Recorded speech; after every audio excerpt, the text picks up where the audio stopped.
रिमझिम पाऊस आणि भाजलेल्या भुईमुगाच्या शेंगा किती अप्रतिम कॉम्बिनेशन आहे ना.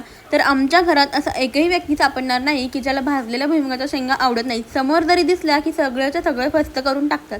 तर सर्वप्रथम मी इथे भुईमुगाच्या शेंगा स्वच्छ अशा धुवून घेतलेल्या आहेत. त्याला लागलेली सगळी माती काढून टाकलेली आहे.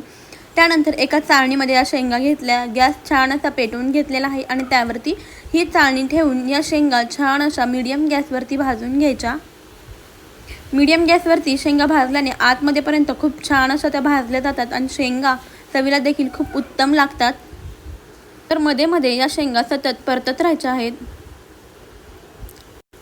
छान असा धूर निघेपर्यंत मस्त या शेंगा भाजून घेतलेल्या आहेत. तर मस्त गरमागरम अशा या भुईमुगाच्या भाजलेल्या शेंगा तयार आहेत.